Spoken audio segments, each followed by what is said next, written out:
Please remain calm. There is no need for alarm. This space is now being taken over by Hillbilly Broadcast.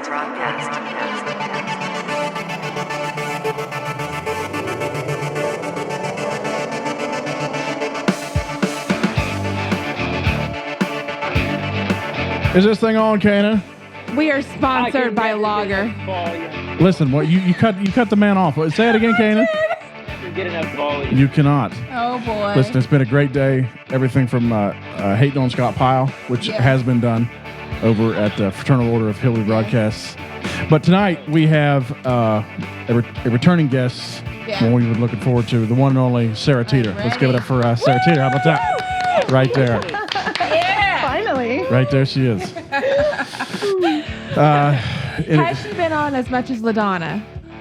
This is no. I didn't think LaDonna's at what? 4? 3? 3.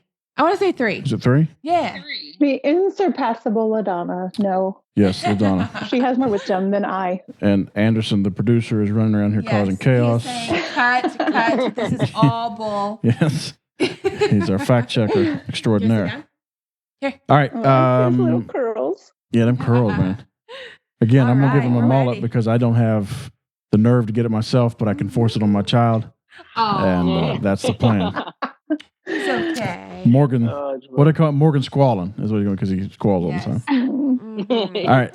Hit that. Mommy's There we go. Yes. All right. So what's should we just launch into this, Sara? Actually, I had a request to have you back on All right. because you were on some months ago, Yeah. but you were still a little bit more connected to the CHM than others, and I had just a little bit, somewhat, and I had a request to now that Sara is done and gone. Yes. Let's have a real Hallelujah. episode. Let's really get some stories. Let's get some. She is now Is free. it testimony time? Yes, it is now Yes. time. Please Yes. explain to us the freedom you now feel. This is your Julian Assange moment to just spill your guts. Oh my goodness. This is your Marie Antoinette let them eat cake moment too. Like, just be free. So Now you I want cake. you're so you're still somewhat freshly out as far as Yeah. officially, correct? Yes. Officially, freshly off the farm. Off the farm. We moved. Oh goodness, we moved in August, like the very first week of August. So we are in our new location now for I don't even know how many months that is now. What, 5 And I or have so? I have no 5? idea how Yeah. in depth you want to go with this, but I'll just go ahead and ask. Moved from where? Oh Lord, we moved. We moved fresh off the farm of UBC. Oh man, the Holy Land. She moved out of the Holy Land. Yes. Oh man. You know, Coincidentally closer to me. I know. I'm so Made me excited. so happy. Yeah, we heard you were very close. I know. I'm super excited because now you're gonna have coffee with a hillbilly. Yes, you know it. Yes. That's pretty cool. That's can talk cool. about It is. I hope you guys can come over very soon, especially when Mark is home. Yeah, Mark's a hang. I can attest to that. He's cool. That'd be good. Yeah, he's awesome. Speaking of, Jill asked if Mariah, you're wanting to go to Grace Story this year. My mom is coming, and we got a little suite that has a little kitchenette. I'll go, but I don't think I want to do this session. Like, I'll go. hang out at the Oh, you need hotel. to. I They're don't wanna good. go to- I can You speak can from just meet experience. with us for dinner and go to the hotel. I'll just come stay at your hotel and like keep it warm. And girl, that is totally fine. Let me just say this, okay? My mom really had, like, they talked about some really raw things, especially because my Yeah. mom's so fresh coming out of the CHM. And so mom had to kind of step away for a little bit. And so I understand for some people, it is not for them. For everybody else, so people were kind of just like, we don't care. We're, middle fingers to the sky kind of. Listen, I really think that Grace Story's good people. And in fact, when I went to the men's conference, I went because of a direct invitation from them, because I don't like to roll in there and crash somebody's party with Hillbilly Broadcast because I know, sometimes we can we can stir different emotions in certain people, but Right. they directly, one-on-one is like, Phil, why don't you come out? So I really think they're good people. They're doing good work. Yeah, I think they're really trying to bridge the gap between the CHM and those that have left. They have a different approach than what Hillbilly Broadcast does. However, I think they are really trying to, And I think there's room for that Be approach. gentle. Again, like with Yeah, Brie and sure. Holiness, okay, they're not cracking all the jokes we are, but that's fine. That's their approach, and that's just the way it is. Now, I Right. do think that like with Brie and Holiness, and actually she's coming back on here soon, by the way. yes, I'm so Oh, excited. thank God, I've missed her. Yeah, we have Natalie back on. But I do know that a lot of times people have a desire to try to bridge the gap, try to save the CHM. Right. Personally, I think that's a lost cause. But Right. I say more power to you. Go try. Absolutely, go try. I don't think it's going to work, but Right. I don't want to get that. It's close not to going to him. work. but Yeah. I would And I would love to say appreciate- I'm wrong. I'd love to be proven wrong. Yeah, I was talking to my mom about that today, and I told her, I said, not everybody is going to have the same approach that we do. We're more of a tough love, viewpoint, because we're just kind of like, I think all they're right. just a little more honest. Well, we also take the More approach. honest. Yeah. We're a little bit like a construction site. Cannon, you can attest to this. If We are you are on demolition if you're derby, on a man. job site and somebody's not picking on you, Right. that's when you should be nervous. Yes. It's Oh, just yeah. that's what we're Yes. used to is cracking jokes and stuff because Very that's how you show that you care for somebody on a job site. Now, I guess Right. Scott Pyle, I do care. I guess we could Speaking say of, we need to talk about that really quick. What was his What? big, huge Scott. comment about that today? Yeah, I was reading through. Oh, Yeah, since you brought it up, let's I just didn't get hear that out of about the this. way. Yeah. So Scott Pyle, the Hillbilly Broadcast, posted this today. Yes. Our team. Our information collector I posted don't know why our team posted like this. I'll have to talk with them. Oh boy. Just heard a CHM preacher say this. That CHM preacher was Scott Pyle, by the way. Quote, our relationship with God is killed if we sin. No matter how large or how small, if we are not following after him, if we are not doing what he would have us to do, the relationship between us and God is terminated. Oh boy. Oh, Again, to Okay, read, wait, I didn't know that was who that was. that's exactly who that was. I didn't look as that much too. in Oh, depth as man. to who that was. Yep. That was Now that I know, Reverend Pyle. then I guess that What? his relationship with God was terminated a long time ago when his gluttony took over, which is all. Oh, here, let's Oh, hit that one ding, right ding, there. ding. Uh, Yes. I guess he's non-salvageable. Right. Again, and I'll read the rest of the post that again our team posted. Thankfully, this is 100% not true. Don't be deceived by this kind of stuff. And then 1 John Yes. chapter 1, verses 8 through 10. If we say we have no sin, we deceive ourselves. Yes. Again, this was written to believers, is my It best sure understanding. is. If we say we have no present tense, have no sin, we deceive ourselves, and the truth is not in us. If we confess our sins, he's faithful and just to forgive us our sins Yep. and to cleanse us from all unrighteousness. If we say we have not sinned, we make him a liar, and his word is not in us. That's true. So, yeah, there was that about Scott. And just that verse in itself is so, so powerful. Yeah. Because these are Christians and they're saying, I'm sorry, you're saying you don't sin? Oh boy, done. Uh-huh.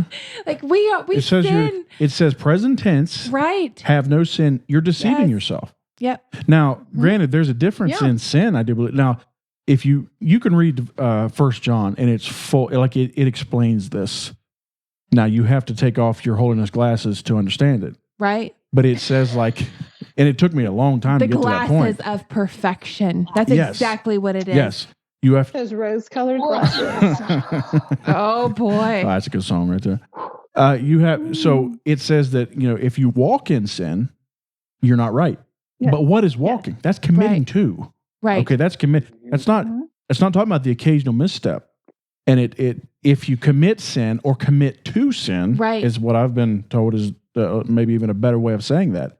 If you're committing to the sin, as in, okay, I'm a drunkard and I'm okay with it, and here we go. Okay. So that's That's the exactly problem being there. okay with sinning. Yes. And acting like, oh, guess what? God forgives me no matter what. No, it actually takes some attempt and trying to be doing good. However, there does come the humanity where Paul says that thing which I don't want to do, I do. And that thing that I don't want to do, I do. And again, I don't. he was talking present tense. The CHM will try to tell you that this was all past tense, but Paul was describing himself. I am, oh wretched man that I am. How I escaped the. Yes. Yeah, it's so don't fall for stuff like we all were exposed to this kind of stuff as if you sin, hey, you're off the wagon. That's just not the case.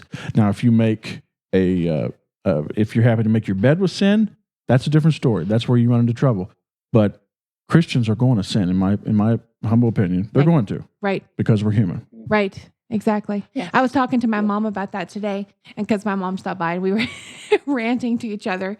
And you know how whenever you have that Christian that's trying and they make it seem like if you do one thing, as Scott Pyle said, you are done. Your relationship with God is just so far gone. And I'm kind of like, but what about that human side of us where we are going to mess up? God knows that we are going to do that. What about that whole thing of I tried, I messed up, and God forgives me? There is none of that with that whole CHM statement that he just made. Well, again, and if I can go back to Mariah's point about gluttony, okay? I feel like I can push you here, Scott, because look at me. Sure. All right? Honestly. I mean, I'm being completely honest here.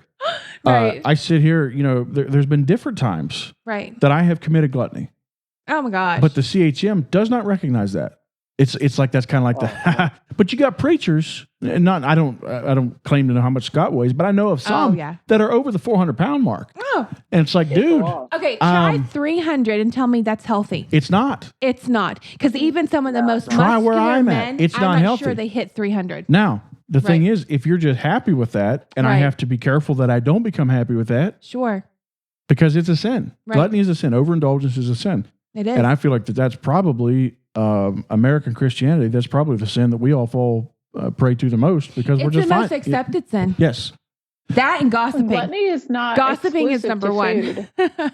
Right. True. No, it's not. Essentially just overindulgence in pretty much anything, correct? Yeah. Is that right? Yes. Anything and everything, yeah. You can use it on well, again, it boils down to ding, ding, ding, lack of self-control. There you are. Right there. Got it. Oh. Very And that can be for anybody. That can be with your tongue. That can be for food. That can be for caffeine, gluttony, alcohol, whatever. Soda. Like, it does not matter. Absolutely. TV, gaming. Yep. A gluttony. Shopping. Yeah. Shopping. Yes. In fact, I'm hitting myself in the head here. well, I mean, it's true. It's uncomfortable, but it's true. And that's where, when we get uncomfortable, it's where we start to realize, oh, there's sin in my life. There is. For sure. And I feel like that's when the bells go off and you're like, I need to do something. I need to make a change. Something's not right. Yes. Right. Yes. I mean, in fact, gluttony and drunkenness is listed almost side by side in how many verses? Just as far as, you overeat, you drink too much, it's the same thing. It's the overindulgence. Well, funnily enough, but all these things kind of fall into not only lack of self-control, but a lot of these things fall into unhealthy coping mechanisms. Oh, yeah. Yeah, been there, done that. Yeah. Sure. Here I am. What was it, Paul Blart? I mean, we're both there. We're there. We're still there. Of course he has to quote Paul Gotta quote Blart. Paul Blart. I am done. Oh, my. Go away, pain. As he's eating Peanut his butter. feelings in the peanut butter. Peanut butter fills the cracks of the heart. Oh Yes. my gosh! If you're gonna do if you're gonna do the sloppy Joe, Crunchy or just creamy. If you're going to do the sloppy Joe, do the sweet potato do fries. the sweet potato fries, but All right, let's get back to Sarah. Sarah, so Oh, goodness. let's the focus is on you this evening. Oh, well, I have fun with you guys, though. So, Well, let's have fun with you too. yes, we do have a good time. But let's blow the lid off some stuff here. Yes, let's go. I'm ready. Give me I guess start at the beginning. Give me your story. okay. Well, I got to be honest, Phil, ever since you asked me originally, I have really, really been thinking this through. And so I'm really going to focus on my own very personal side of things. Okay. Because I feel like that's just the most appropriate. Sure. And I do have a list. Mm-hmm. We all about that list. Sure. Yes, we're all about the list. But I mean, goodness. I think if you follow me on Facebook, you're really going to see a lot of the reasons why. But I guess for me, I really have to focus on purity culture. Mm-hmm. Give us a definition of purity culture. Oh, goodness. Okay. So purity culture, and this is actually why I was on the last time. So that's right. We did talk about it. Yes, you're right. Yeah, purity culture. I mean, it's really the focus on purity in a really unhealthy way, because purity in and of itself clearly is not a problem. It's very much Christ-like, but purity culture in the way that we grew up, or that I grew up in, was where there was a massive focus on virginity and modesty. Yeah. In ways that really objectified girls and placed boys and men in a place really in an animalistic way. Mm-hmm. Yes. It is harmful to both men and women. Absolutely. Very, very much so. So I don't want it to sound like that this is not a one-way harmful thing. I'm not saying that weird. This is not only harmful to just one gender. Sure. Right. Because it sets men up to have basically an easy way out, and then that all the blame's put on the women. Is that right? Yeah, it's really kind of a self-fulfilling prophecy when you look at it very deeply at all. Yeah. You tell somebody, especially as a child, that they are going to be lusting after women and girls if they dress a certain way, then, when that thing inevitably happens as soon as you go to Walmart, right. That's where the mind has already gone. Right. And so for them to continue to go there is the path of least resistance in their neural pathways. Yeah. And so it's going to happen when you tell them, especially from a very young age, that that's what's going to happen. And again, I think we've had this conversation a couple times in some of the, whatever you want to call it, the Hillbilly Hangouts or virtual meetups, whatever it is that we call them. Yeah. I think their definition of lust is way off. Mm-hmm. Oh, yeah. To the point 100%. where they just consider attraction to somebody of the opposite sex being lust. And so then whenever somebody feels that, a guy and he's going to feel that, shocker. When you notice. Yes. Right. That's where it starts. And not so much just saying you're attracted as much as even just appreciating that someone is beautiful or someone is handsome. They immediately are like, you're sinning.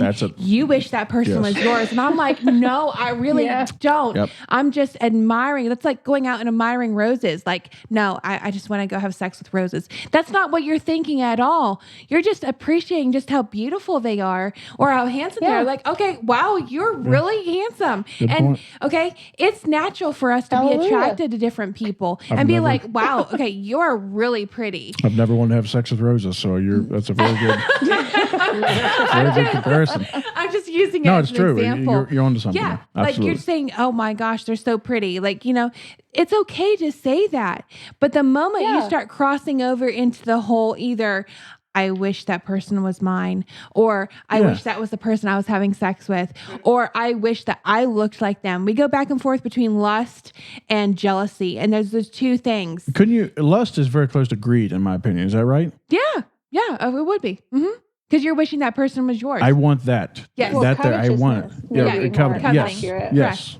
Yeah. Yeah. And we don't know how to appreciate God's beauty without having to taint it with our evil side, with the sin. We don't know how to appreciate without sexualizing them. Mm-hmm. Yeah. Oh, for sure. So you're saying that this was a big part in your that's a really massive part of my story. Yeah. Like as long as I can remember, really. So in what way? Give me some for instance there. So growing up, my first memories or encounters with like purity culture was the Love Waits series that we did in Sunday school way back when. And, it's even like, it's almost more awkward now thinking back on it, because back then I didn't know any better. Yes. But when you pledge your purity, your virginity in front of a congregation. Oh yeah. That's very weird. Yes. Weird. It is very odd because by even speaking those words, you are planting thoughts in their minds. Okay. So yes, like you just said, you're putting ideas in your mind on something that we have no idea what you're even talking about. So you're promising away something that you have no clue what it's referring to. Well, And you maybe. like for me though, it was like, okay, like what are you even talking about? And they're just because they wouldn't have honest conversations about sex and virginity. Just be like, right. okay, you can't have blah blah blah blah. And I'm like, okay, so what's blah blah blah blah? Like I know I can't do that. And I'm like, okay, I'm sorry. What? You have like the Love Weight series. I don't remember how many weeks this thing went, but I'm guessing in the 13-week zone. Okay? Oh Lord! Because that's how those things roll. I'm seriously, look at any Sunday school curriculum. Maybe I should have looked it up before I came on here. But how many times did you go to youth camp or go to a youth event where maybe they separated the girls and the boys and talked about the girls and the boys and the birds and the bees in very masked terms? Right. I mean, I never went to a youth camp that did that. I did. Yeah, I don't think we got to do it, did we? We were always together. I remember having that happen at Youth Challenge, and it was always really weird. Youth Challenge. Yeah. Wow. See, I was an early girl. Like, I'm old, guys. Comparatively, I'm not really old. The approach we were around was pretty much you get married and then figure it out. Have fun. Figure out what goes where. It was either figure it out or marriage is the answer to all of your burning. That's why we got married. Your burning question. I remember those days. I bet you're sweating over her right now. Oh my gosh. Paul blood again. Yeah. So, no, that verse really got misinterpreted. That marriage is the answer to burning. It is not the answer to your porn problem. Yeah. It is not. Because porn problem still continues after you're married. Eek, but no one wants to talk about that. That's an addiction. That's not a burning question. Yeah. But anyways, one thing too that you're talking about purity culture that got me really like my first introduction to it was whenever the fathers are presenting a gift to the daughters. Wait, what? Yes. As a save yourself for marriage. Yes. That got me so disgusted. Okay, you got to enlighten me a little bit here on this. Oh. Yeah, I don't understand what's There happening. are purity rings that are given to you by your father. Yes. Because the worldly people had jewelry. Right. But you pledged your virginity to your father. Yes. Oh gosh. You promised your father that you would not give away your virginity. Oh. And I'm kind of like, I'm sorry, what? I was little, so I don't. Good point. That's true, Mariah. Your dad did go. I didn't get that pleasure of that. Thank you. I'm so happy for you. That's okay. So there was a watch involved? There was a watch involved? There was a watch involved for different. One, I said a ring because it was, usually it was for the sinners did the ring thing, right? Right. I've heard of that. The more liberal, did the rings. Like the Baptist and maybe the Pentecostal. It depends on if you're like apostolic. It depends. There's different versions of it. But there was a watch involved. A watch that was involved. That way you wore all the time. Oh gosh. And it was supposed to.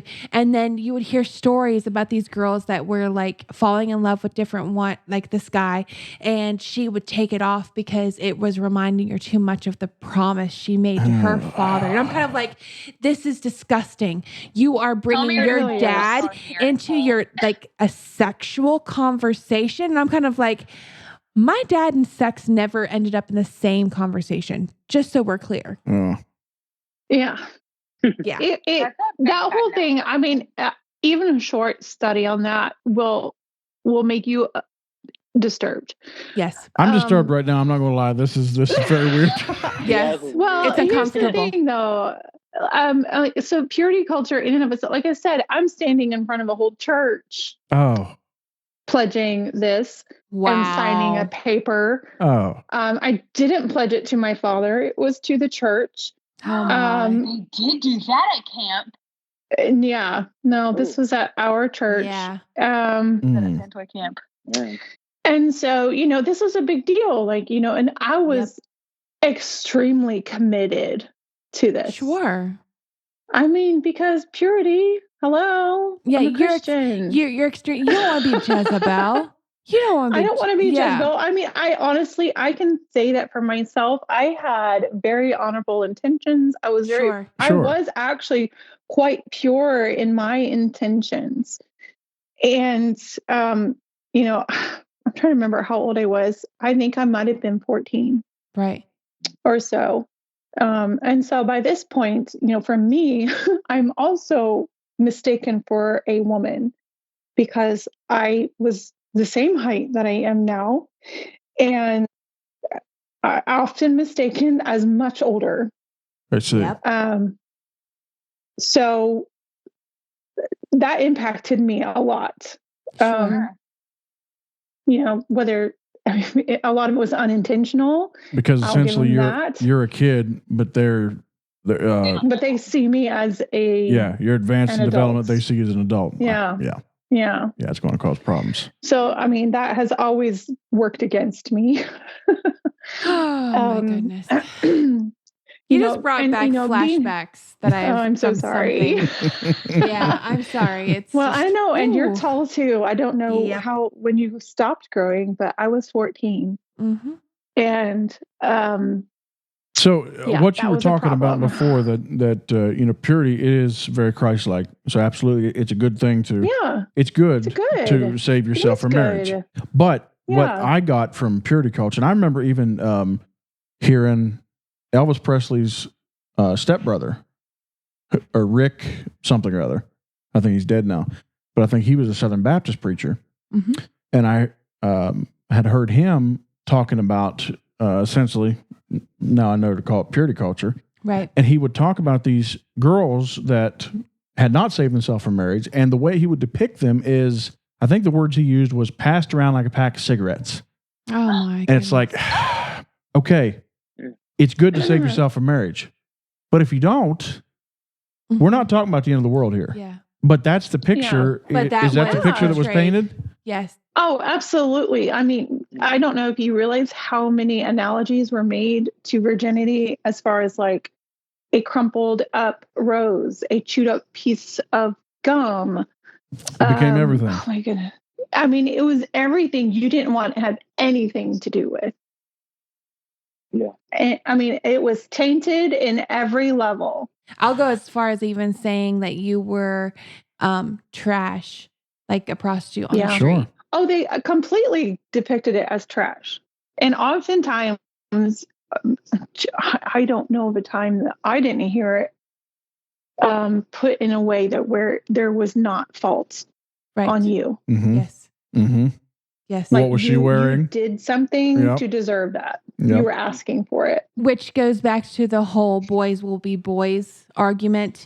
And that drives me nuts. Whenever you had a guy that, maybe got a little adventurous. Right. And came back and was trying to get himself right, he was not looked at in the same way. No. As a woman that did the same thing. Not at all. Not at all. Because the woman turned into Jezebel and the boy was just being adventurous. Yeah. Here's a man saved by grace. Let's welcome him back to the fold. Yeah, he's forgiven. He was just a prodigal son. But they're like, okay, so with the woman, she might as well just no throw prodigal herself. Daughters, mind you. Yes, she can throw herself out of the window like Jezebel because she is nothing but meat for the dogs. That literally the whole depiction of the male versus female was so not fair. The women, if you were, sleeping around or you did something wrong, you were depicted as the bad person. You deserved what you got. And if you never got married, it's because men don't want trash. Never mind that these men were going to strip clubs. No, I've seen it firsthand. Never mind that for every time she did it, there was a man who did it too. Exactly right. Yeah. Or oh boy. my goodness. Absolutely. So this was a big part of your upbringing. You said you had to pledge your virginity in front of the entire church. Yeah. Yeah, that was weird. Oh darn. That's very strange. Yeah. So I mean that's like early on. Really early on. How old were you when this happened? I mean, I think I was 14 or 15. Teenager, okay. Somewhere. Yeah, I was a teen. Somewhere in there. And then, I went from there to, I'll give you an opportunity to edit this. I don't know. Sure. I went to Hobe Sound. Oh my God. Straight from high school. Oh my gosh. Yeah, I did a year at Hobe Sound. So whether or not you want to strike the name is up to you. I will leave that completely up to you. I personally don't care at this point. Okay. We're leaving her in, John Becker. Once I got to, I went there. My church wasn't overly happy with my selection of Bible college. Because they were Hobe Sound, Hobe Sound was looked at as the worldly one back in the day, right? It was worldly. Yeah. That was bad news. Yeah. That was bad news. And so I was there for a year. It was a really bad experience for me. I did make some good friends while I was there. One of them I'm still in contact with. Actually, a few. But for some reason, once again, I feel like I ended up with a target on my back. And I feel like this is kind of like the story of my life. It's just, there's a target attached to my back. I had a lot of rumors flying around me. Some of the girls eventually told me, some of them, and they were like kind of scared to tell me, I think because of the nature of the rumor, that I was being promiscuous in the parking lots, that I was very surprised to find out about, because I had very much kept my pledge. Mm-hmm. This reminds me of that meme. Don't tell me what I do. What did I do? I don't know. So I was I had rumors about me that were news to me, and going there, I'm like 2,000 miles away from home, and it's like their first time that I really experienced any sort of autonomy from my family. And honestly, like I was having a ball. Like I was really enjoying myself, especially like first semester. And I felt like, that semester was probably the best. I have to share this. This is still one of the most classic memories for me. Oh boy. Hit me. We had a dorm meeting because our dorm mom was leaving for 2 weeks. And the lady that was just filling in for 2 weeks really felt it upon her heart to have a dorm meeting with us poor girls. Oh my. I'm not naming names. I'm just going to say it. If you know, you know. Oh my goodness. And I'm not talking like an average dorm meeting. Like this lady felt like she needed to impart her wisdom of probably 60 plus years. Oh, gracious. Not her wisdom and her opinion over the 60 plus years she has been alive, and a lot of her etiquette from probably 1922. Oh my. My standouts from this 2-hour long meeting was that you should never chew gum as a lady. Oh, gee. Why? Okay, I hold don't on. understand that one in the least. Yeah. Okay. No gum chewing. So when was this though? Don't do it. When did this happen? This would have been 1999. Okay. Wait. So in Yeah. Okay. I think 99. So in 2007, we were not allowed to chew gum either at BMI. So there's something that connected that was like, Listen, we never change, sister. Bless God. Bless God. Change. We don't That's change the most around here. Christ-like thing you can do. Okay. So yeah, that happened gum to was be sin my back then, shoe. it's sin So now. I was just wondering what the reasoning was, because it was never specified. I don't understand that one. I'm like, I mean, I know people with TMJ aren't allowed to chew gum, but I don't know why else you couldn't chew gum. I mean, like, for number me, it just 2 grosses me out personally, but that's just me. Yeah, but I mean, apparently this was a very mortal sin, especially Oh, for Lord. a Yeah, female. not do it. The only And thing secondly, we smacking. girls should never, ever, ever, ever call on the telephones that we knew in those days. That was not a cell phone. We should never call a boy. Oh, Lord. Oh, That was Don't do it. far too forward. Very for forward. female behavior. oh my. She would have had to see what my forward was like. And third, and by far best Oh boy. lesson that I learned was that if a boy, mind you, of course, we're all like adults in this room. Yeah, never mind. If a Boy. boy touched your shoulder, Oh, boy. he would have to go relieve himself in the bushes. Oh, gosh.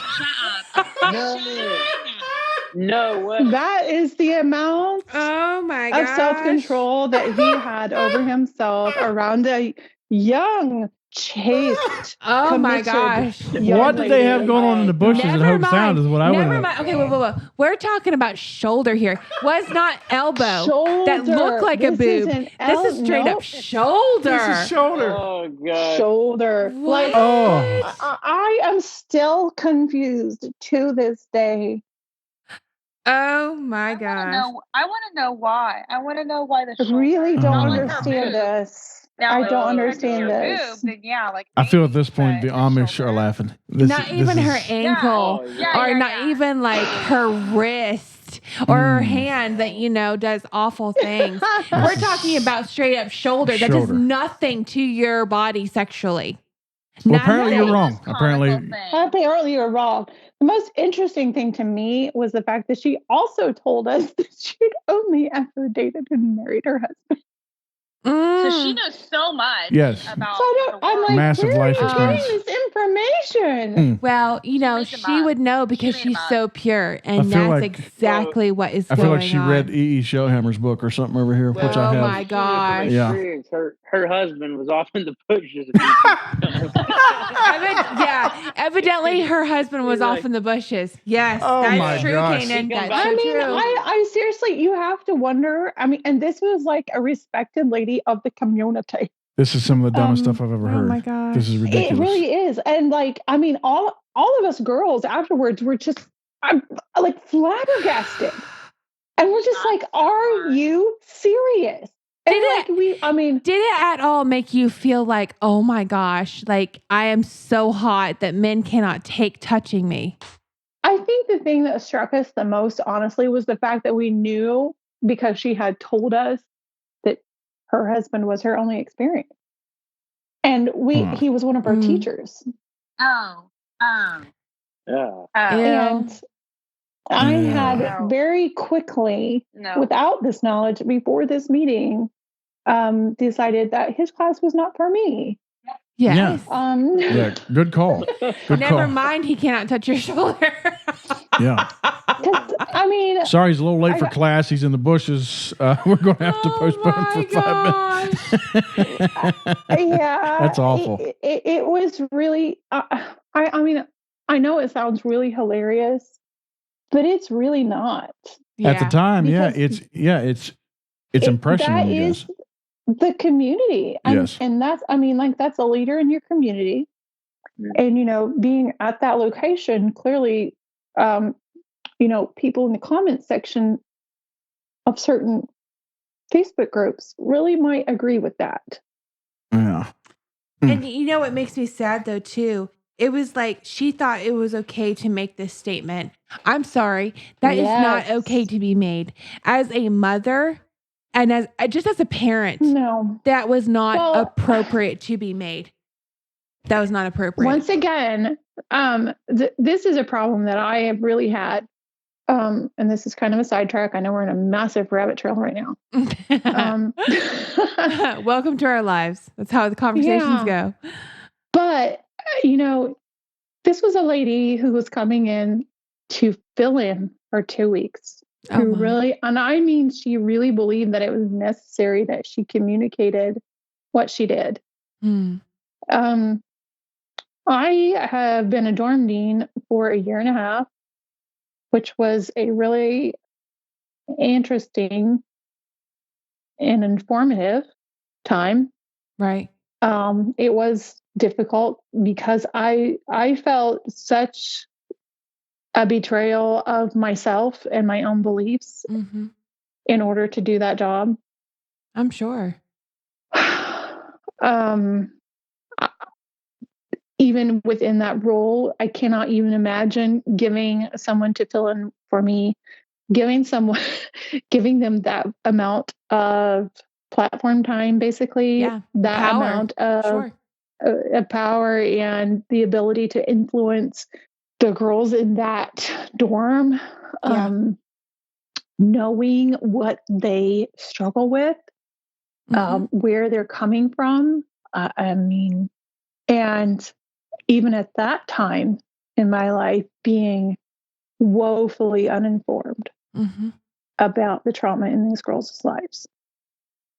And you're sitting here telling them that not only if you have been, in a place where you pledged your virginity, if you have been in a place where you didn't have a choice in that pledge, if you have been in a place where your life has been so tormented that you don't wish to live anymore, and if you live in a place where you are told that what you put on with the purest of intention is still your fault if someone rapes you, and then to tell them that if a man touches your shoulder, somehow that is still your fault, that he has to go relieve himself because somehow he, a man, the supposed leaders of this community, of religion, of the world, cannot control themselves over such a small instance, a normal, Right. Yes. normal interaction. Yes. And never mind that this is bringing about awful ideas and a weird perception of, okay, so the man is considered the male figure of God, the leader of your family. And this is how he is leading your family, has no self-control, views you as a handkerchief to be used and then thrown to the side. That's what's scary too, because that's how these women are viewing it. Like, Yes. this man figure Yes. is not responsible for anything. I want to go on the record and say, men, we are all completely responsible for our own actions. Absolutely. And I feel that this was not portrayed to us in the CHM. So much fault was put on the female. Absolutely. And again, like you said, Sarah, this is also, you said that it's harmful to men and women as well. But I think it's also, this is demeaning to men, in my opinion. Yeah. Because it makes us look like animals. And we're not. It does. We're not. Yes. Guys, you have to control. Far better than that. Yes. You can be far better Absolutely than that. right. Right. You're completely, I don't care what she's wearing, dude. You're completely responsible. I don't care what she said to you, it's up to you. How you respond is completely on your shoulders. I tell you what, Right. I can take you pretty much to a court of law and they'll tell you the same thing. Right. Yep. What did you do? Okay, I don't care. I don't care what she did. It is so what sad. did you do? It is so sad that they have taken the low road when it comes to men instead of making them as honorable men, such as Joseph in the Bible. Yes. Like Potiphar's wife was throwing herself literally at him to the point that she was ripping his clothes off of him, and he still ran from that situation. They handled it correctly. Why are we not teaching our boys to be like, it does not matter if she's stripping off in front of you, you run the other way. Let us make men that are honorable and able to stand for something. Instead, we're like, no, he's just being a boy. I'm not okay with that. When it comes to my son, I want him to be looking at, like, I don't care if a woman is naked, like, and you can be turned on, the most turned on you have ever been. It's still but up to you. Still Yes, it's are still up to the running guy. the other way. It is your choice. Let's take us back to hunting, turn the boys. other way. Let's take it back to hunting. Okay, Sure. all the male species, all these animals, they do the pursuing, right? Right. They're loaded with testosterone. Absolutely. So is the human male. Absolutely. All right, you got to deal with it. You Right. just have to do it. That's all there is to it. Yeah. You don't get a pass. No. matter what the CHM put in our head, Right. it's up to you. Right. It is completely up, and by you I mean the man. Right. It's up to you how you respond. And I mean, quite frankly, we're not animals. We're not a deer that just goes and okay, let me just it's right. Let me breed as many as I Right. can. Absolutely not. Right. We're better than that. Yeah. Right. And this kind of stuff here, I mean, I think that men ought to recognize it for what it is, as it's demeaning to you, the man, It as well Yeah. as in it portrays you out to be an animal, and you're not. Yeah. In a way of making it try to look like the easy way out, they're making you as to be a awful Yes. image. Yes, they are. They are making you look like a terrible person by trying to give you an easy way out. 100%. Anyways, that was a real good rabbit hole that we went. That was a good all one. the way Where was down. we at? Great rabbit hole. Oh goodness. So we're still in Hobe Sound, right? We're still at Hobe Yes. Sound. Yes. So okay, so I'm going to tell this story, and I might decide later to cut it out That's fine. because for me, this would be the first time I've told this publicly. Okay. So while I'm there, like I said, I'm the subject of rumor. I honestly still don't know why. However, so I had some friends, and we were really close. And as girls are girls, we like fashion and makeup and looking pretty and all this kind of stuff. Like, I feel like it's quite normal for a young woman. Absolutely. So one of my friends had makeup, the forbidden sin. Jezebel. Just one of my for Jezebel things. So we had she did some makeovers on my friend and I. I was not experienced whatsoever with makeup at all at this time. And so she did some makeovers for us. Like, I was completely blown away by what she could do. And so, of course, we took pictures because, hello, we're like Vogue magazine. Yeah, why the heck not? Yeah. Yeah. Because that was literally her inspiration.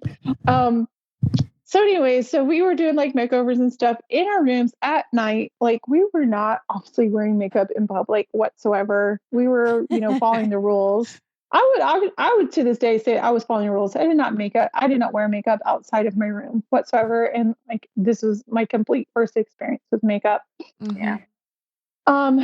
And we had, like, my friend and I had some jumpers they were basically, it was like a sleeveless dress. It wasn't even a jumper. Like, our shoulders were fully covered. Mm-hmm. And we had taken some pictures of that. And of course, back in those days, you had to go have them printed at like Walmart. Yes. 1 hour photo counter. Oh, yeah. And we had done that like several times actually. But they were ours. They were private. They weren't shared. Yes.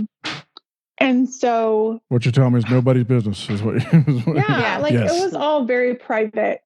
But of course, as you know, these colleges have RAs who do, at least at that one, they did room check. Mm-hmm. And this one decided to snoop beyond the fact that your room was clean. Oh boy. Like, literally, that is the point. I have goodness. directed room checks, and my point is that your room is clean. I am not sifting through your personal properties. Yeah. I really believe that 100% believe that to be an overstep and a violation of your Absolutely boundaries it is. Mm-hmm. of privacy. Did you have that little clause though that said that your room was subject to inspection at any given time without your consent? I don't know.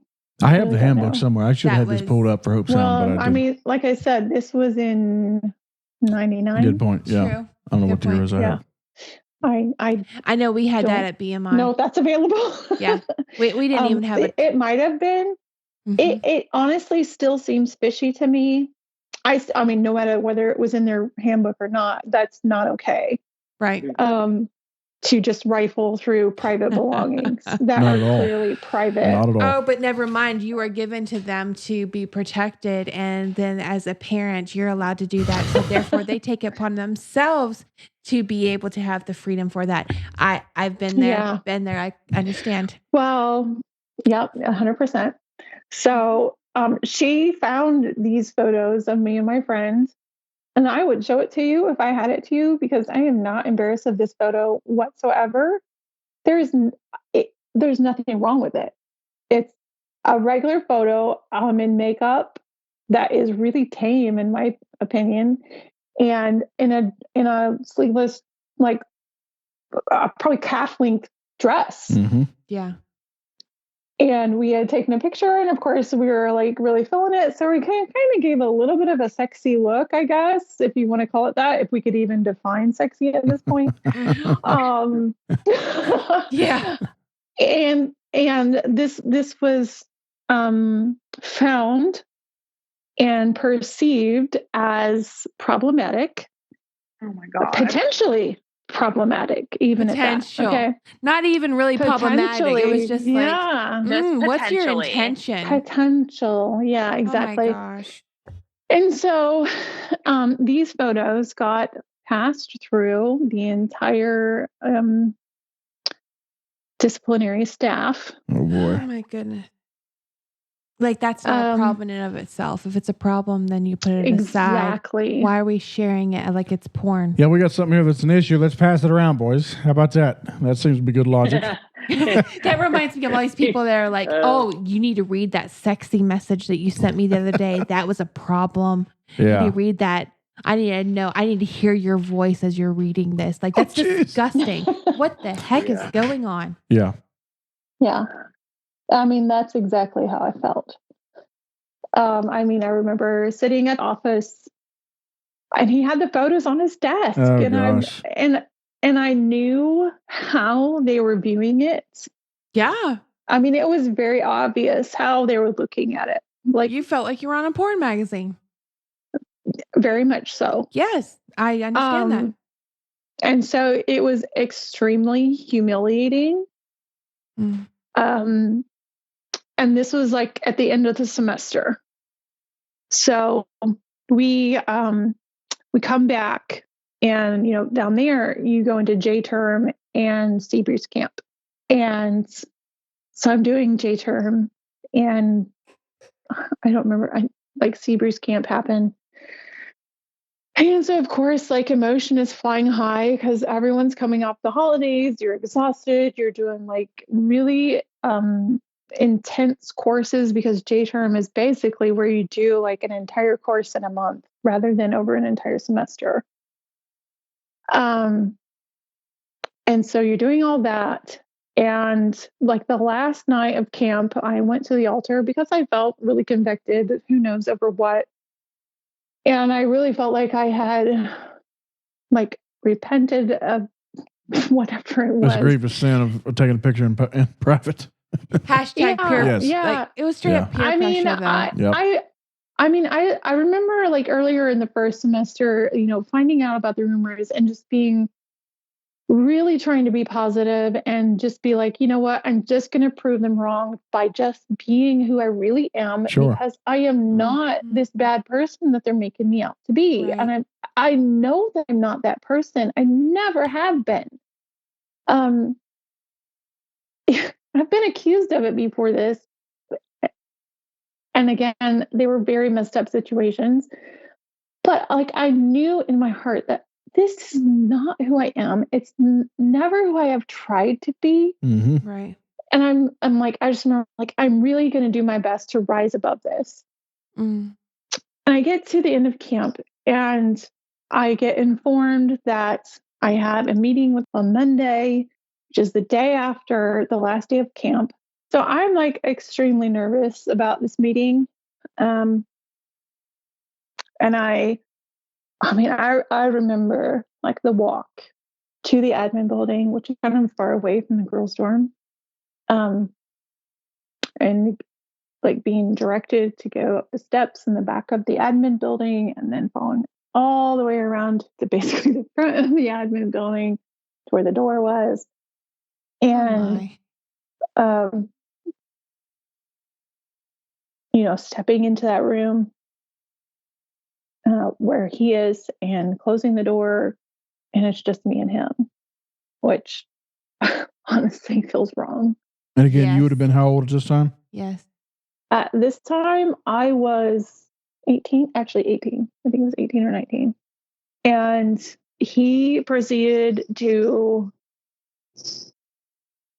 scream at me. And I do mean scream. And tell me how awful I was.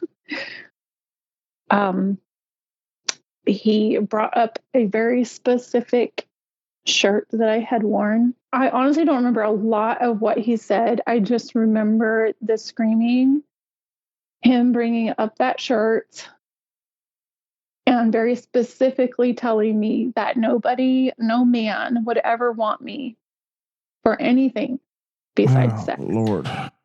Hey, again, one reason why I remember talkings too, okay, at about that age. I remember how impactful they were. And again, that's why I say over something like this, like what the heck? Yeah. It's I know what that did to me. I can only imagine what that did to you and you ladies in general. Right. The stuff you had to go through.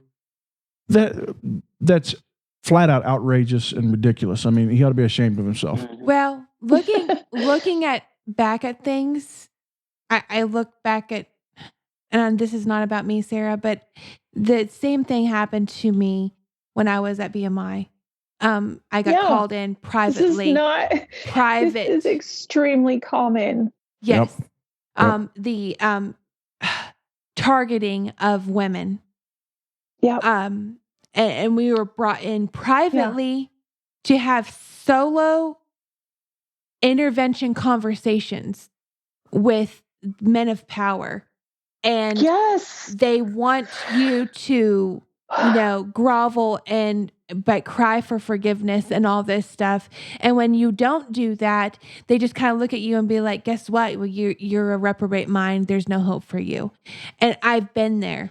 I have been there for that whole thing. And when I look back at it, whenever I got called into BMI's office when was the president, he told me, there's so many things that he said that there was no hope for me because if I had basically given up my mind to the devil, and that my parents had failed and my parents were never going to make it to heaven because of my sins and all this stuff. I look back at all these different things that have happened to me, and I think back, and I would have turned around and walked back out of the room and called my dad immediately and said, Dad, he has me by myself. Yes. Yeah. For you, it was sexual. Whereas for me, it was more of I know she's by herself. She's a innocent girl, but I'm going to make her feel so bad because of all the control that I have. It was literally power hungry.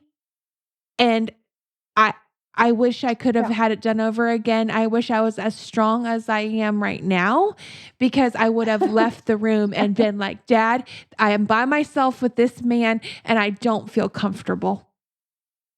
Yeah. So for you, I cannot imagine how you feel, Sarah, because hers is sexual, whereas mine was, you messed up, girl. I know I messed up. I was watching videos when I shouldn't have, okay? Mm-hmm. But you were Sarah was just wearing a shirt that someone had lettering on it that, okay, granted. It was literally a plain orange athletic shirt, but I had breasts. Yeah. Okay. See, and the thing is, who you're talking about there with Ruff. Right. And we can edit names if we need to after the fact. No, he's looked at as one of the good ones now. Oh, yeah. And again, Sarah, looked at by a lot of the CHM as one of the good ones. Oh, he is. These guys are messed up. They are. They have an issue upstairs. Yeah. Oh, they're sick. Yeah, there's more. There's more to the story. I was going to say, Sarah has more of the stuff. That's just one situation that has bothered me so badly. Notes. Give me some. Because I I relate to so much that she's saying. Yeah. But anyways, go ahead, Sarah. Well, I mean, so basically he went on to also just really harp on makeup, which, I wasn't wearing outside of I wasn't wearing it on campus. And I pointed out that my mother wore blush, to which he just really flipped his lid in disbelief. But the aftermath is what really killed me, because at that point I had been trying so hard and nothing was working. Nothing was changing. These people were still, talking about me. And, and then you have at this point, there was someone who I really looked up to and admired. Sure. Deeply. And so that the rest of that semester, I spiraled so deep. It's literally probably the worst I can honestly remember, the lowest I've ever been. I quit attending classes. I was flunking out of everything, mostly because I wasn't there. So that was in late January, pretty much. So the next big thing that really kind of came along, besides the fact that I was just in such a dark spiral, was choir tour. And, literally, I think choir was the only thing that I was okay attending, because in a lot of ways, it was stress relief because I could just sing. Yeah. And that's something that for me, it really relieves a lot of stress for me. Yep. I did end up becoming a voice major later on. Actually, I think I was a voice major there too, but I was such a hot mess that I wasn't making a whole lot of progress. Sure. In fact, I'm still mortified for myself. Can I ask you, do you mind telling the group what he said to you about your shirt? You talked to us. We talked privately about things, and you told me the second time. Are you coming to that? Yeah. Okay. That was on choir tour. Okay. All right. I was talking to Phil. I was like, I don't know if she's going to say this. So I kind of told Phil, and I'm like, hopefully she says this. Okay, go ahead. I'm sorry. Yeah. But yeah, choir tour was interesting. Yep. Oh boy.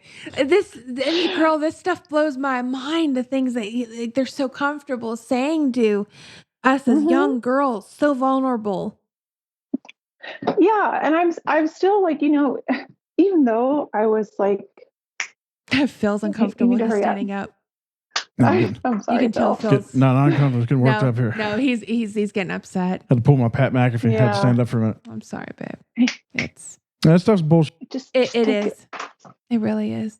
So choir tour happens, and I forget where we were. I know we were still in Florida, but at any rate, we're at a church place, which funnily enough was the furthest thing from CHM that you can imagine.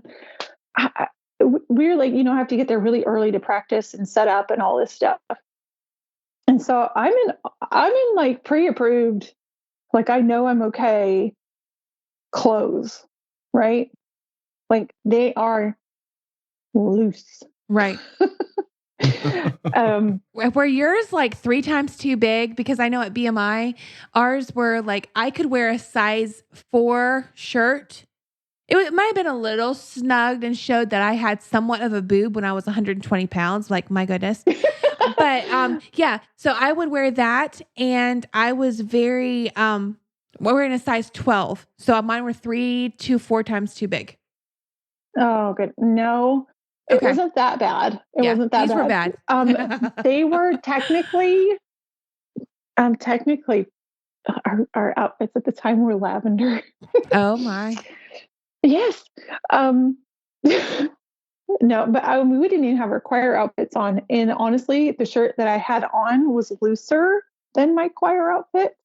which, like I said, I mean, you know how they like literally check They all do. of you. They do. I mean, Yep. it's very specific how much they check you, and it's really weird. Wait, what kind of a check? What are we talking about? I'm not familiar with this, Miss. Modesty check. Hello. Yeah. So we go like everybody lining up. We're going down the line. Yep. Well, I mean, so everyone tries it on, and you have to come in to whoever is the checker. Mm-hmm. In this case, it was who I adored. Like, she was like a mom. And so she came to me with a message from, I did not even know he was there, and told me that I needed to change my shirt because it was too much. So she was as equally confused as I was. Yeah. Um, Which says to me a lot that he was staring too hard, because we women are such big critics of our own selves, and we notice if a girl's wearing a shirt that you actually look very curvy in it and you look good. Okay, we women are the biggest critics of ourselves. So the fact that another woman is clueless, and that leads to that, okay, someone was staring too hard. Yeah, it was really. You didn't even have to touch her shoulder. No. Oh my goodness! Mariah for the win on that. It was really disconcerting to me as again, like the confusion and the realization that he is looking at me. Yeah. Creepy. Yeah. To the point where he felt he needed to communicate through a third party that I had to change. Yeah. This is not even the end of my choir tour. This was a really red flag year. Because later on, like for Hobe Sound, your last hurrah, if I can remember correctly, is IHC. Right.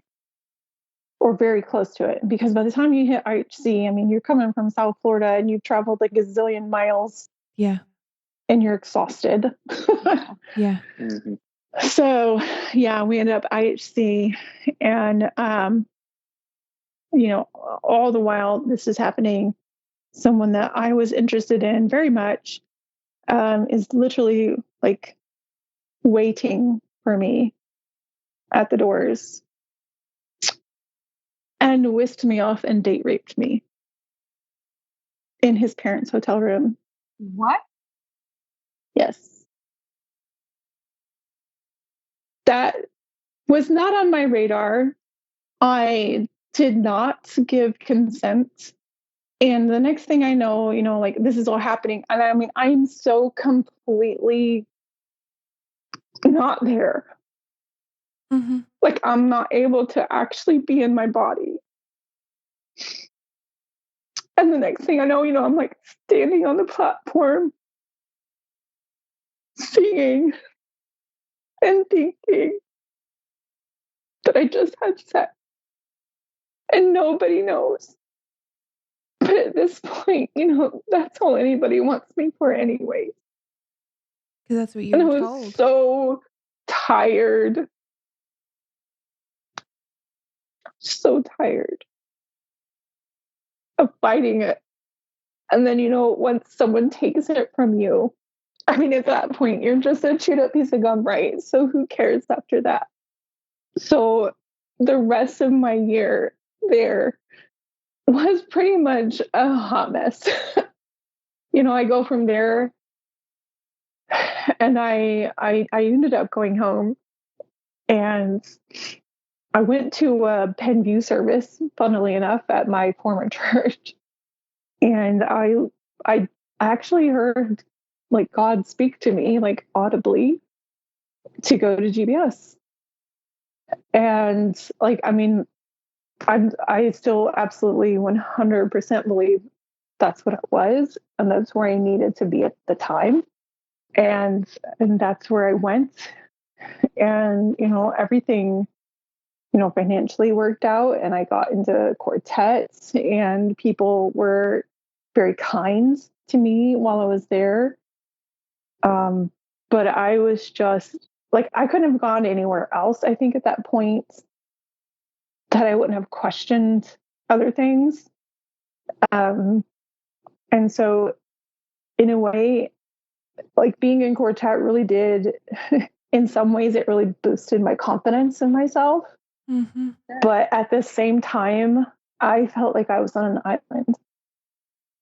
Yeah. And, people would tell me, like, once I became friends with them, they're like, "Oh, you're so intimidating." And I just never thought you would be my friend. And I'm just like, what are you talking about? Yeah. I'm like, I was so insecure. And my entire persona of confidence was a complete act. Yeah. It was survival. Fake it till you make it. Every bit. Yep. Every bit. And so, being there, I feel like, was really good for me at that time. And then, I got married. And, of course, I'm skipping over a lot of stuff, even with GBS, especially dating, which is another hilarious stories. But because, Bible college isn't dating. That's a podcast in and of itself. I want to that's have its own story. Oh my gosh. Oh my. So yeah, you go from there. Again, all of this is unaddressed. No one's talking. And no one's even addressing the fact that so much psychological and emotional abuse has happened, and don't really think that it's valid, even if it would be addressed. Yeah. And then you get, like, we go to a church in Ohio, and right off the bat, before we even get married, the pastoral counseling. And I'm still, again, it's one of those memories that's just like imprinted on my brain, of the pastor telling me the 72-hour rule around sex again. And okay, I'm not sure about what's the 72-hour rule. Oh, this is a Dr. Dobson rule that he came up with on his very own. And he has really done a good job making this sound like absolute truth, that, men are going to die if you don't have sex every 72 hours. What? Dang. You heard this one before. That's a good one. That's a good one. Well, as you can imagine, that one traveled far and wide, because... Yeah, you don't want your man to die, so you have to give him sex. Well, again, you're still living very much in purity culture. And, if you don't put out, then of course they're going to turn away, and it's your fault if they cheat. Once again, this is stuff we've covered in their previous podcast. Yes, it is. So go back and listen. Yes. Oh my goodness. I don't really want to describe all that again. But, but this is, for me, this is my trajectory. For me, all this stuff centers on sexuality. And I know it's a really, really uncomfortable topic for a lot of people, because there's so many lies spun around it. There's so many lies that have been spun that really only benefit one side of the equation. Right. And so, I land in a church that's very much steeped in that, in some ways, even worse and more. They really promoted the Love and Respect book and videos, and like the Pearls. Yeah. Oh dear God. Mike Pearl. Oh yeah. Oh, Mike and Debbie Pearl. Yeah, crazy Mike. To be his doormat. It really should be the name of that book. Wow. And so that's where we are. And so I'm having even more of this type of messaging just pounded into my brain. And it's a lot. And being at that church eventually, is kind of where I really discovered narcissism, which is a whole other podcast. And I really could say that a lot. But anyways, that's really where I discovered narcissism, what it looks like and how it plays out. And that's really where I started to put the pieces together initially. Sure. And, for me, that place was, with the exception of friends who made sanity a thing for me at all, it was insane. It was so miserable. UBC looked like an escape, largely in part because of like who the president was, because they were our friends, and then I come there and, at first, like any narcissist relationship, the very beginning is amazing. I see my husband finally look like a person who's being fulfilled. He's happy with what he's doing, and he just feels like he's doing all the right things. But that didn't last long. And I saw it before he did. Because I'm, mostly I'm the observer, and I'm not sitting in the room with the leadership. And I just watch as he is taken advantage of over and over again, until the point, by the time we left, he just, to me coming home, he just looked like a shell of who he really was. I had a lot of questions my whole life. They were never answered in a way that was satisfying, that, fully satisfied logic. Mm-hmm. So I've always had questions that never really got answered. For a long time, I went along with the answers they gave because there wasn't really another option. Yeah. Right. Yep. You know what I mean? I know what you mean there. There wasn't really another option.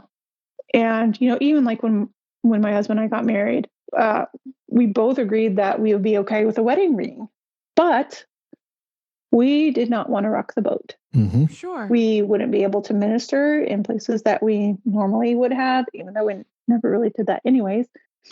But, we wouldn't be allowed on a platform. Right. Over a wedding band. And so we didn't. And I know at times, I have said things I wish I could take back. I think I was really just feeling very insecure and felt like I needed to put that out there. How dare you do these things that I'm not allowed to do? Been there. I did a lot of that. Oh, man. So I'm so sorry to all those people that I offended. I actually really am. It's quite mortifying. Same here. So yeah, by the time we get to UBC and just my experiences there, I worked there a year and a half and had to quit, which was a blessing. I didn't realize at the time, but it ended up being that. And at that point, I really started living by what I believed. Of course, that wasn't taken well. Sure. But this kind of that stuff, there was actually, once again, my target was showing from day one. Mm-hmm. Because you dared to live by what you actually believe, not by what the crowd said you needed to do. Well, and part of that target was the fact that I went to GBS. Surprisingly. They're getting looked at as a little bit liberal these days too, right? Is that I what? guess. I think a lot of what happens there's a lot of rivalry, and GBS is seen as a holier than thou, even more than they are. Well, just even the pictures. That you're better. They think that you're better than them. See, what I'm getting from this particular thing here is we need football teams, and then these rivalries could be played out on the field, like Marshall and WVU. Oh my goodness! So I saw a picture. Oh, guys, I saw a picture that was sent to me by a friend. And she was like, "So what? Are we on Little House of the Prairie now?" And it literally has a picture of a girl with like multiple layered skirts. And she has like a petticoat underneath her top layered skirt. Oh, boy. And then she has this bonnet on so that she stays warm. It's cold. I totally get Wait, was this like an old-fashioned days thing Oh, or no, something? no. I have the picture and I will send it to anybody who messages me and asks for it. But my goodness, I was like, this is literally Laura Ingalls. It is Wow. Laura Ingalls. It's like, it's weird. Wow. It is so weird. And the fact is, Wow. too, none of the stuff that they're wearing matches. And I'm thinking, this poor girl, she thinks that she is dressing really good and I'm sorry. I am so sorry. And I'm not being hateful because I was that one girl that thought it would be cool to we've wear been there. multiple patterns Yep. and you can look good. This poor girl has no idea anything about fashion. And I'm just like, oh my goodness, this poor child. Bless her heart. So, if I could, Sarah, you've given us some of your background here and some of the absolute ridiculous stuff, terrible things you came through. Where do you find yourself now as far as how you look at Christianity? Yeah. Good question. Well, I do feel, I actually feel like being able to distance myself from the CHM has been the biggest blessing because it has finally let me actually encounter God. Yes. Yep. Bingo. Yep. Wow. I mean, we're in a church now that for the first time, if they help you, there's not this implied sense of obligation that you have to sacrifice yourself because we helped you. Mm-hmm. Pledge If your we share, loyalty. yeah. Yeah. Something about your loyalty. Yeah. Right. I can relate to that. Absolutely. Or unconditional loyalty. I mean, our pastor just told us that he was actually giving us space because he realized that we were coming through some stuff. And so he was taking a hands-off approach. Yeah. That is not the That CHM says way something, at yes. all. No. Yeah, that's perfect. I don't know if that's what my pastor feels. I know that they know that. We're kind of far away from them too, so that kind of makes it a little difficult. But for now, I feel like we're just in such a good and loving church who, if I tell them stuff, they aren't standing there blaming me for what happened. And honestly, they still, you just can't explain this stuff to someone who hasn't experienced it. You just can't. Sure. Nope. The closest I can get is shiny, happy people adjacent. Oh my goodness. That's a different conversation. And it in is of very close. itself. That is It is a different conversation. That's but why I like, say there's a documentary coming one of these days. To explain it. Yep. I don't know how else to explain it. We're shiny, happy people adjacent. Mm-hmm. Yeah. I mean, we're almost there. We're shiny, happy people supporting Except organization. the shiny, happy people were still sinners in our eyes. They We were were to the right. They For were, sure. but they were trying, but they were still so confused. Yes. One of these days, God will give them light. Is kind of my the goodness. It's something that I like to ask everybody that's come out of the CHM and has done so successfully. There are people that listen to this that are still in the CHM. Yeah. What advice would you give them if they're sitting there and it's not working for them, or they're just, hey, this ain't, something's wrong, or they're starting to pick up on some cues like you did? Mm-hmm. What advice would you have for them about leaving the CHM in general? That's a good question. And maybe leaving. I mean, there's some people that stay, but so maybe I should throw that out there. But just in general, people that are having some issues with it, what would you tell them? I think some of the questions you have to ask are, what benefits you by staying? Is the benefit that you don't make people mad? What are you gaining by staying? And if you stay, what changes? Is it worth it? Are you growing or are you spiraling? Well, let me ask you this too, because this was a big thing. I could probably safely say for all of us. Have you found God outside of the CHM? Yes. I think I'm still finding him. Yep, me too. I think that the God that I was taught to know isn't God at all. Absolutely right. Absolutely right. It is really a contorted version of it. We're shown what God is supposed to be, and it's really not the God of the Bible. No. And I can say this very, very comfortably. He's more real outside of the CHM. That has been my experience. He makes way more sense. He sure does. He sure does. And there's not so much fear, even. Like, I don't go to bed at night scared that, God's going to leave me behind because I'm human. Again, back to the beginning of the podcast, Scott Pyle, what he said, it doesn't haunt me at night anymore like it used to. That's right. That doesn't haunt me. God's different than that. And I can say that as somebody who used to be a staunch 100% completely bought into the CHM. Yep. I can say it absolutely. It's not right. It's not right. And the God that you discover outside is real, and he loves you. Yep. And he's not there with a big stick. Yep. And you don't make just one sin and fall into hell. It is so much different. Just like we go to bed at night, like I go to bed knowing personally that my parents love me. I don't doubt that at all. Mm-hmm. And if I can go to bed with that knowledge that my human parents who mess up themselves will jump out of bed at a moment's notice and come running to me if I call for them. God loves me more than that.